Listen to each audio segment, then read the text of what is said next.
Serious tornadoes killing dozens of people and injuring hundreds in central Florida. Good evening, I'm Steve Highsmith. Residents from Orlando to Daytona shaken by the deadliest series of tornadoes there in at least half a century.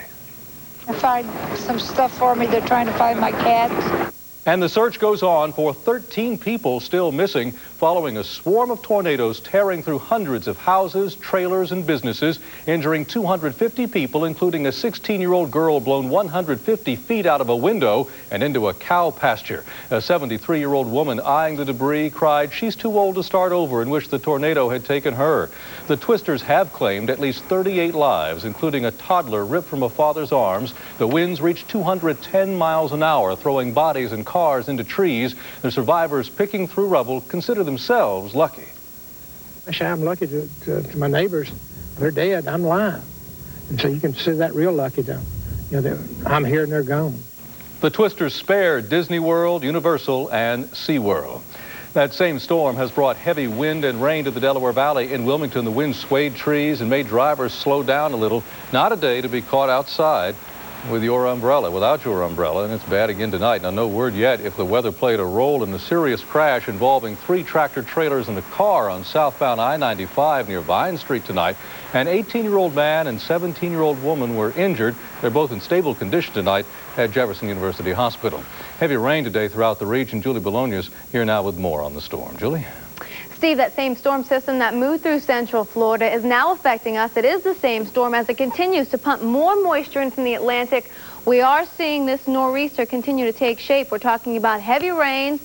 At this point, though, no flood watch in effect. We do have a gale warning, and for the Poconos, they're seeing snow. They could see anywhere about 12 inches, some areas, 14 inches of snow in the highest elevations. That's in the Poconos, a little bit of snow in the Lehigh Valley, but for us, all rain. Some of these totals showing you more than 2 inches of rain in some parts of southern New Jersey. Of course, detail this storm coming up in just a few more minutes. Steve. Julie, El Nino just doesn't let up in California either, where more homes are lost, but surfers are delighted. Now look at the size of that wave.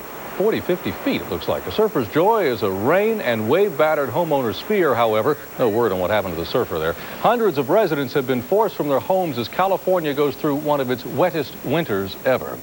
And homes in Ventura and the Hollywood Hills have been evacuated as muddy hillsides and unstable ground threaten homes. Mudslides temporarily closing Coastal Highway 1 south of San Francisco as El Nino continues its damage. Now, back here at home, it's been a year filled with bomb threats at one Camden County high school and capped off with 6 arrests, you may recall, last week. Well, tonight, for the first time since the threats, concerned parents came together to try to figure out just what's been going on. And Wendy Dockenbaugh standing by live now in Pine Hill, Camden County with the latest. Wendy? Steve, this was a regularly scheduled board meeting. Usually fewer than 8 people turn out for these, but tonight there were about 130 students and parents worried the district isn't doing all it could or should to keep the schools safe. If you got the call at 10 after 7 or 25 after 7, why were the students even allowed to enter the building? My daughter was told by her homeroom teacher, don't take off your jacket because you're only going back outside. Parents had a lot of questions about district procedure. They wondered why students were brought into the building for roll call after a bomb threat came in. You don't play God with our kids and you don't let them in that school. There's no excuse. Since October 1st, Overbrook Junior and Senior high schools have gotten 18 telephoned bomb threats. Last week, police arrested 6 students from Overbrook High and charged them with conspiracy and causing false alarm. But parents wanted to know why more wasn't done sooner. It was the 17th time that there was a bomb scare. It wasn't the first or second time. It was the 17th time before we got some kind of positive action. Police insist they did all they could. Officers staked out the school and payphones where the calls came from. They tried unsuccessfully to trace threats made from cell phones. But in the end, it was tips from parents and students that helped police make arrests.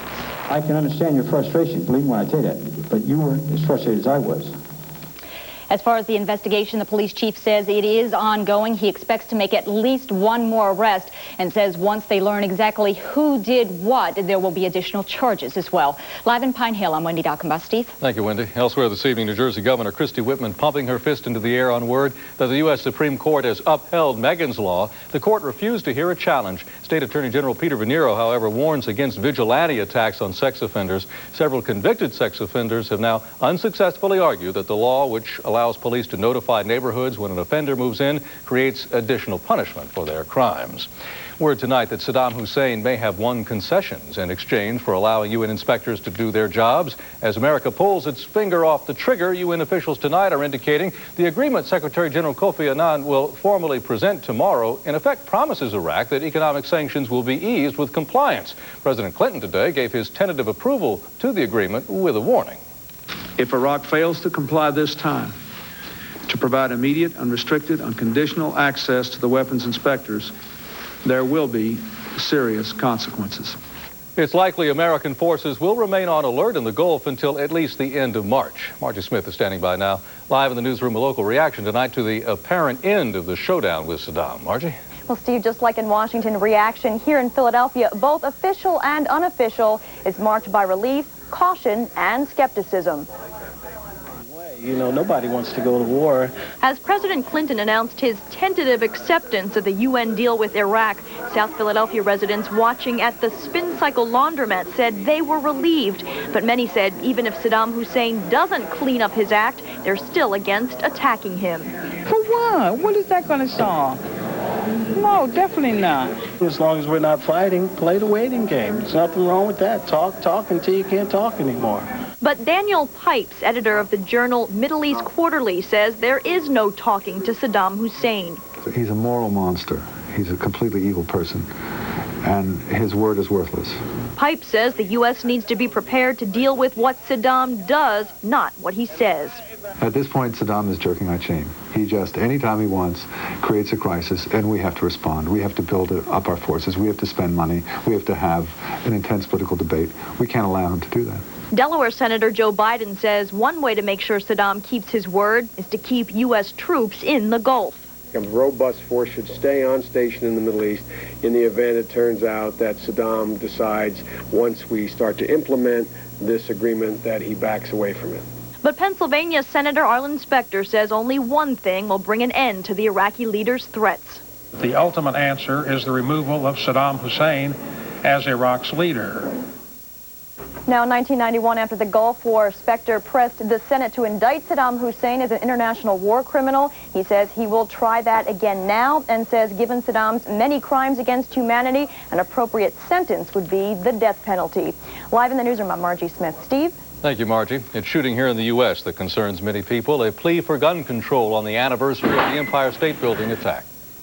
1 year ago today, a gunman opened fire atop the skyscraper, killing 1 and wounding 6 before he killed himself. Matthew Gross of Montclair, New Jersey, was shot in the head, but today he helped launch a new anti-gun violence group called PAX. It takes a life to recover from brain injury, but I'm not here to talk about me. I'm here for PAX. PAX is Latin for peace. Gross also supports a measure sponsored by New Jersey Senator Frank Lautenberg that would limit people to 1 handgun purchase per month.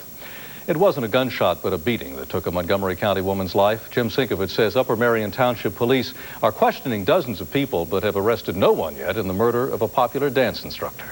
66-year-old Joan DeMarco was full of life on this dance video taken just a few months ago. But sometime early yesterday, inside her dance studio here on the ground floor of the Marquis Apartments, the popular dance instructor's life came to a brutal end. Mrs. DeMarco died of blunt trauma to the head, and we have reason to believe that she interrupted a burglary in progress. This wasn't the first time DeMarco's studio was robbed. Back in December, police say someone broke in and walked away with hundreds of dollars in electronic equipment. You can walk right in the garage door. No problem. Neighbor Mike Castor says DeMarco and other tenants here have complained in the past about what they call lax security. To me, several times that the security here is bad and she's very afraid down on the bottom floor. But Castor says the victim went downstairs to check on her studio every morning before she went to work to make sure she hadn't been robbed again. A beefed-up security detail today kept reporters away from the apartment's office and would not answer any questions about Miss DeMarco's complaints. Investigators have spent more than a day questioning neighbors and dozens of others, but so far have made no arrest and won't say if they have any suspects. In Upper Marion Township, Jim Sinkovich, WB17 News at 10. It would have been the largest corporate combination in history, but now it's off. SmithKline Beecham has ended talks with fellow British-based drug maker Glaxo Wellcome after the two failed to agree on the deal. It's the second time this year that SmithKline has backed out on that.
The beginning of a new work week is kicked off by more bad weather on both sides of the country. Good evening and welcome to WeatherScope. I'm Dave Schwartz. A Pacific powerhouse is slamming California tonight with thunderstorms, heavy rain, and mountain snow. But first, let's look at this storm moving up the East Coast, which left parts of Florida in shambles. For more on it, we turn now to Christina Abernathy in the Forecast Center. All right, thanks a lot, Dave. The storm system that's affecting the Northeast right now was affecting Florida last night with a lot of rain and a lot of storminess, unfortunately. Now dealing with it as a nor'easter, and that promises to bring rain and wind and even some snow to some parts of the Northeast. Let's take a look at the situation. Here is our low, again, moving up the East Coast, but last night the low here, and that meant plenty of wet weather in Florida. Again, the cleanup is on there, but tonight we are focusing in on the northeastern U.S. with rain and wind and snow. But some scenes from Central Florida earlier today were tornadoes left a path of destruction across Osceola and Seminole, Orange and Volusia counties last night, and as you can see, the damage is extensive. The Florida Division of Emergency Management reports 38 people were killed while dozens are missing and unaccounted for. Hundreds of homes and businesses were destroyed. So that was the situation last night. Tonight we're dealing with a nor'easter, and Kristen Dodd joining us live from New York City. Kristen, has the situation changed any there for you? Well, it has changed just a little bit in the fact that we're not seeing the heavier rainfall, at least at this hour. It's more of a light rain to almost a mist, and so we'll take that after we have been enduring some downpours throughout the evening hours. Earlier today we were in Ocean City and we were able to fly here to Manhattan. And for you folks who are going to be flying out of LaGuardia or JFK early tomorrow morning, fasten that seatbelt. It was a rough one as we came in from Ocean City to Baltimore into LaGuardia, and it looks like tomorrow as that storm continues to head up the coast, you'll also see a little bit of turbulent skies there. You may want to hold off on ordering that extra hot coffee on the plane early tomorrow. We'll still see the showers here in New York City early tomorrow morning, and then gradually improving conditions, so something to look forward to here in Manhattan. Back to you, Christina. All right, thanks a lot, Kristen. Well, we're joined now by meteorologist Dan Graff. And Dan, watching this nor'easter Of course, Kristen, just dealing with a lot of soggy weather, so we are seeing rain with the snow generally inland in the mountains. Yes, rain for all the major cities, Boston, Washington, D.C., Philadelphia, New York City, and it looks like that's the way it's going to stay. We have a mild air that's worked its way to the suburbs of all of these cities, and we expect rain pretty much for much of the night for all these places. Now, once the low-pressure system goes by tomorrow morning, for example, for the morning rush hour in New York City, we'll have a little calm, the winds will ease off a little bit, and then it'll dry out. So good news for residents of New York City and Boston, too, where we expect mainly rain. It'll be very windy there. And it's windy right now. Look at the current map. Maybe you can tell us what's going on here. We have onshore flow with some very gusty conditions near the coast, 40 miles per hour being reported at a number of places for New Jersey and in the New York City area. But where we have some elevation along the spine of the Appalachians, we've had some significant snow moderate to heavy in central Pennsylvania this time, and that is going to be heading up to the mid-Hudson River Valley in the not-too-distant future. So look out, Albany, snow is on the way. But for New York, it looks like more rain on the way as we check out the radar picture here. Yes, we've seen some very significant rain squalls with wind and heavy rains in central and southern New Jersey, and that is heading toward New York City, so we expect conditions for Kristen to get worse before they get better, unfortunately. One other thing to mention, we have some coastal problems, very windy conditions, gale and storm warnings in effect, and that could lead to perhaps some coastal flooding for some areas? Yes, especially with the onshore flow, which is what we're getting to the north. Now tomorrow we'll see windy conditions too, but fortunately the winds will come offshore, so at that point the risk of coastal flooding, at least for the mid-Atlantic states, will diminish. Okay, Dan, thanks a lot for that information. We'll check back in with you in just a bit, and you're also going to have some additional information on El Nino. But we want to remind you to check us out online at weather.com if you're going to be away from your TV set. But for now, we're going to head back to the studio for the rest of the country's weather. Thank you, Christina. More El Nino-driven storms are assaulting the west tonight, causing flooding, mudslides. Boy, it just keeps on coming on. Early this morning, a saturated hillside became part of Malibu Canyon Road, causing travel troubles. Both sides of the road were shut down while crews worked to clear away the mud and rocks. Other folks are more concerned about the surf. They're using hundreds of sandbags to try to prevent foundations from eroding away. Well, this is that time of year for storms on the West Coast, and boy, we sure have had a, can I say, banner year? Thus far, this morning, the heaviest rainfall has fallen right there. You see the yellow? We got one batch of yellow here in South Jersey, but this even looks more impressive here in Southern California, and some of the reports we're getting from reporting stations in Southern California indicate that, yes, we have been soaked. Here in Southern California, the LA area, up into the mountains, out into the valleys, the rain continues to come down. Up in Red Bluff in Northern California and San Francisco, we've had much less. But that .71 in San Francisco put us over the top.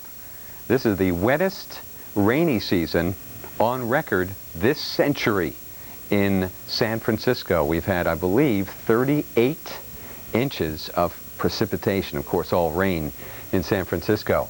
And it just keeps on coming down here, too. Los Angeles and south. And now up in the mountains, Mount Wilson, you saw 8 inches of rain. That'll turn over to snow here shortly. Snowfall rates will be very heavy, above 5,000 feet later on tonight. And we're not done yet. There's another part of this storm that's just sitting offshore. That will slam us later on tonight. Ventura County, Orange County, San Bernardino County, where we've got flooding above some of the burn areas. Riverside County, Yucaipa's in for some flooding. San Diego County, you guys are in for some very wet weather. And then we pick up the snow here in Nevada on I-80. It's been coming down very hard as our next Pacific storm comes in. Now, a lot of press has been given to the El Nino phenomenon. Now, does that mean that if this were not an El Nino year, there would be no storms in the West? Well, we turn back to Dan Graff for our El Nino focus. Nice question, Dave. It's a very valid question that many people have. Would California be this wet if this were not an El Nino year? Well, probably not, because during El Nino years, we see an activated southern branch of the jet stream. And that's exactly what we've seen here. Although the storm that's moving into California now, the disturbance actually came from the northern Pacific Ocean up in this area here, and then it dove southward into California. So there's this interaction of the northern Pacific jet, which you see up here in the southern branch, and when they combine, you really get powerful storms that move into California. As we take a look at the jet streams across the country, here's that phasing that occurs, and that will continue to provide energy for this storm as